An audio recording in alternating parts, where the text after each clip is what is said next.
Hey, what's up? Andrew Kramer here, and I've got a tutorial that's gonna knock your socks off. Literally, knock them off. Even if you got sandals on, just knock them right off. What we have here is this 3D room, kind of this dark 3D room. I like to call it the room of darkness. And this is actually the room police put you in when you get caught stealing printers from Best Buy. Well, actually, we probably would have got away with it, except that we had to go back there to get the USB cables, so that kind of jammed us up there. Okay, let's go ahead and get started. What we're going to be using is a texture from the Riot Gear DVD collection. So if you're not familiar with that, check out videocopilot.net, Riot Gear, awesome collection, if you don't already know. But what we're going to do is go into the Grungy Textures collection. I'm going to go down to the low resolution grayscale ones. And what we have is this grunge gray number 11. It's this kind of cool looking texture. And what we're going to do is take this and drag it into a new composition. Now, the next step is to turn this layer into a 3D layer by clicking on the 3D layer switch, hitting W for the rotate tool. You know, I heard that the first time instead of R, because R brings up the rotation, but the tool is actually W, and they actually write it in there somewhere as the rotate tool. I thought, what? That's got to be the stupidest thing I've ever heard. I'm not going to say that. And yet, here we are. Anyway, W, we're going to rotate it, hold down Shift. Then if we go back to the selection tool, we'll just kind of move this over, kind of creating a wall. Duplicate the layer, edit, duplicate. Move this over to the other side. Check it out. Duplicate it again.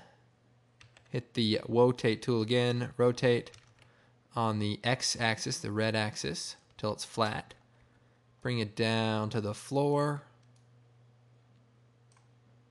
And basically we want to position this into a room. And we want to bring this over so it intersects, and then up so that the black is kind of where it intersects. So go ahead and do that for both of these layers right there. So it's okay if it overlaps a little bit. So that's good. Then we'll take the floor, duplicate it, move it up to the top, and we might need to create a camera at this point. Just go ahead and use the 35mm preset, choose OK. And then I'm going to take the Track Z camera tool and just kind of pull out of this room here. And kind of bring it back into view. Okay, so let's go ahead and create the back wall. So I'm going to duplicate the layer again, bring it down, and we're just going to rotate it like so.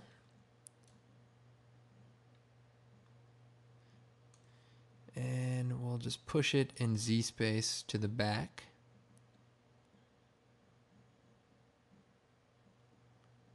Doesn't have to be perfect. We can go to the top view, make sure that we line it up.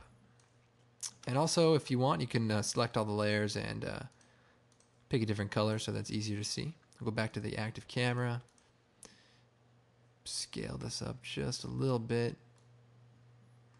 Okay, looking good. Now we want to create a new light.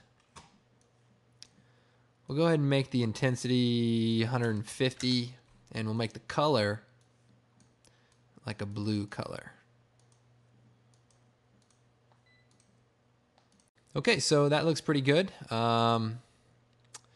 Let's take the camera and position it inside of this room. So just kind of move forward, and we can even zoom out as we move the camera in, just to create the illusion of a little bit of a larger room. And the room's a little dark, so let's go into the light properties and bring the intensity up. So when you use a color, the intensity kind of changes based on the intensity of the color. So, okay, now this room's a little small. What we need to do is make this room a little bit bigger. Now, we can duplicate these walls, you know, forever, or there's another way we can do that. So let's take this back layer, we'll call it the back wall. By the way, you can hit return on the keyboard. Oh, one other thing. I got an email about how do I show my frames instead of time. Just control click. Instead of time, just control click until you get frames. Nice tip there. That one's free. Okay, so we're going to take our back wall. We'll shut it off for a second. Then we go to the effects and presets, type in motion. And you're going to see motion tile and drag that down to all 4 wall layers. Now what we want to do is change the output width to 500. We'll copy this, select the other 3 layers, paste it. Control C, Control V. Then we take our back wall and go to the Z axis, and you can hold down Shift and basically just push that back there until we close it off. Okay, so it's a little dark in here, but let's go ahead and take the track tool and let's back up some. See that? By duplicating the room, we also created a longer hallway. Isn't that cool? I don't know. Have you guys seen this before? Possibly in a promo for a product. I can't remember. Anyway, we can do an animation where we kind of fly down this hallway, and that's pretty cool. Now, there is one thing that we have to compensate for, and that is the back wall is just way too bright. It's almost like a mirror. And so what we need to do is take the back wall, choose Effect, Color Correction, Exposure, and just bring that down. I don't know. Yeah, that looks pretty good. Quick interruption. I just want to show you one tip I forgot to go over, and that is if you go down to the light intensity, Alt-click, add that wiggle expression. Oops, wiggle. 3,40, and that'll just kind of give the room a little dreariness as the lighting will kind of flicker a little bit. Those darn incandescent bulbs. Okay, so we're back in the room, and what I want to do is add some text. So I'm going to take the text tool, click on here, we'll write final image. By the way, that's my company. We do visual effects and motion graphics, a bunch of fun stuff. And right, presents. Looking good. By the way, this font is Arial Black, italicized, I think. Turn on the 3D layer switch for both of these.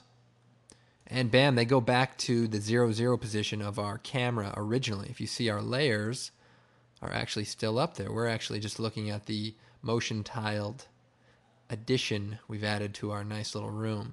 So if we move in here, we can get to our final image text, and we can reposition it at eye level. It's important to put things at eye level. Like picture frames and stuff in your house, you want to make sure they're kind of at eye level. Otherwise they look awkward. That's what my wife told me. And she's right. She's got to be. And now we can go ahead and set up a nice little camera move. If we take the orbit camera tool, we can kind of come over to one side. I mean, this is like a full-on 3D room, you know, a lot of possibilities. But let's go ahead and animate the position and the anchor point, or the point of interest. Move forward, and we'll kind of zoom in, track in, nice and close here.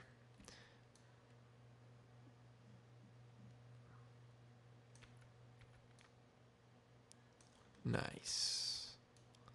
Kind of offset it over here to the side. And we'll play around with the light too. Make sure we have good lighting. Good lighting, it's important. And we'll even zoom out further. It'd be like this huge zoom in. We can start out here lower at the ground, coming from the darkness. Or whatever. Looks pretty good.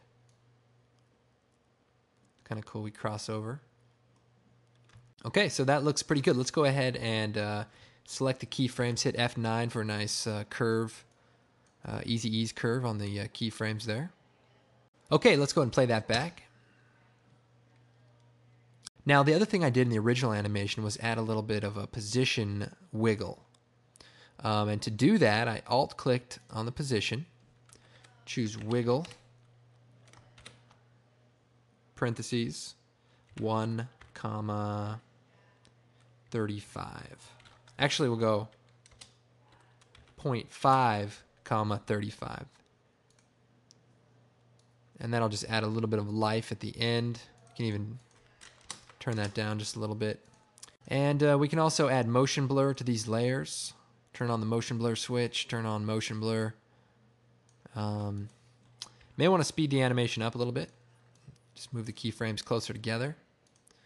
And you create this crazy going down the hall room kind of effect.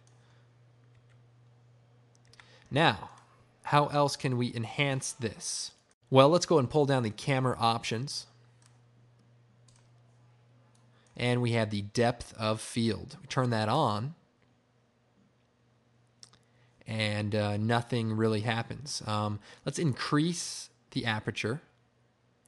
See that? See our walls blurring out here? Increase the blur level. All right. Now, one little problem. Our focus point is not our text. How can we fix that? Well, there's a nice little expression we can do. We could animate the focus distance and try to figure out where that is. But that could take seconds, even minutes, if you're really trying to be perfect. So we're going to actually use an expression. So final image, I'm going to hit P to bring up the position. Then for the focus distance, I'm going to Alt-click, adding an expression. I'm going to delete what's there. I'm going to type length, Length. Nice. Parentheses. Then I'm going to take the pick whip, and I'm going to drag it to the position of final image. So what it's saying is the length from the final image text, comma, to, what would I go to? Oh, the camera's position in parentheses. So the value we're going to be creating here is what is the length from final image to the camera? Well, it's 573 at this point. Well, what about right here? Well, it's 1230.8, sir. I like the sir part. That was really nice. So what we've created is an expression that will dynamically calculate what the distance is no matter what. Pretty sweet, huh? Now let's play it back. Okay, don't be fooled. That took a long time to render. That motion blur with the depth of field, it's a killer, but it's worth it. See that? Pretty nice, huh? Might even add a little more wiggle.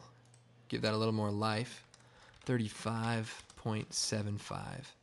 So we wiggle it once every 3/4 of a second, 35 pixels or units. Okay, so that's the end of the tutorial. Sorry if I was a little excited today. I found an extra box of Peeps and just really boosted my spirit. And if you don't know what Peeps are, they're basically these sugar-colored marshmallows. They look like ducks or... No. They look like rabbits. If you knew what they were, you'd understand. Anyways, my name's Andrew Kramer. You can check me out at creativecow.net or visit my website, videocopilot.net. We got some great other tutorials. And of course, you can purchase riot gear, pre-matted organic stock footage. Anyways, I'll see you guys next time. For now, I'm going to go see what's at the end of this room. Looks kind of dark back there.